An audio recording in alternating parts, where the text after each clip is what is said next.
We was called the Chosen Few, and the group of colored Marines who fought for a right to fight. June 1st, 1942. At 1 minute after midnight, hundreds line up as the Marines recruit African Americans for the first time. They came from all walks of life: doctors, lawyers, teachers, musicians, and athletes. Some were even Army officers who took discharges to join the Marine Corps and pave a new path. Their journey began with boot camp at Montfort Point, a segregated training facility at Camp Lejeune where things were separate and equal. By the time I arrived, they had switched from white instructors to black instructors. So there was no let up on being rough towards one another. And they felt that the rougher they were on you and the harder things were, the more you learn how, the better skillful you would be able to take care of your life.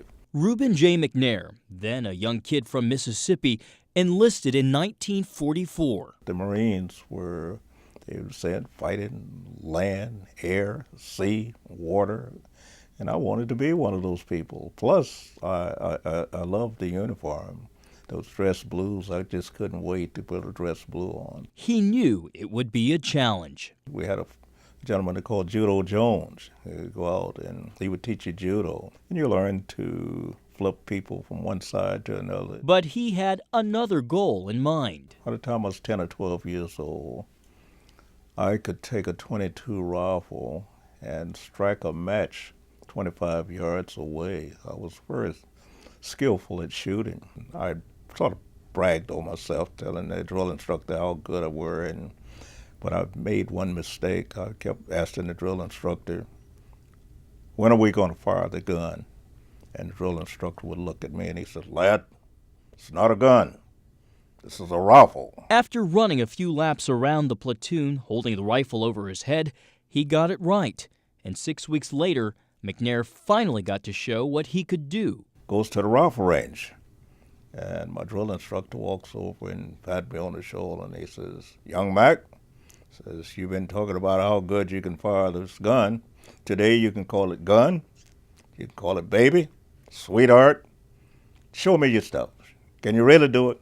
Yes, sir. We goes out, starts out at the 200-yard line. Fires. I told the bullseye up. The bullseye is a black round disc.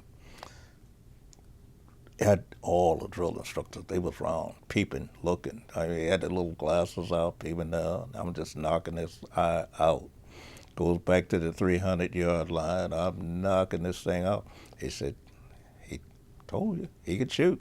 So when I finished boot camp, I was an expert marksman shooter. The rigors of training behind him, McNair set off for the South Pacific ready for action, but they made it very clear that my job, or all African Americans, Marines, our jobs were to get the ammunition up and bring the wounded back. Discouragement set in. It was very clear that we wouldn't want it in the Marine Corps. But African Americans were and are an integral part of the Marine Corps. And as time would tell, they would serve in some of the most important battles, from Korea to the Pacific to Vietnam. McNair led white and black troops, but the excitement didn't last long. After his unit survived a blistering attack, only the white staff sergeant in the group received a Silver Star. McNair got nothing. There was nothing officially ever put in the record, so nothing we can do about it. And I was telling him, I said, well, look, just knowing that if you were part of 43 people and you one of those that left living, it was worth something. McNair says faith helped to keep away the bitterness. I grew up in the church, and I've always been a sort of a close person to God, and I just felt that He made me, and He made me strong. And as the Bible says, all things work together for good to them that love God.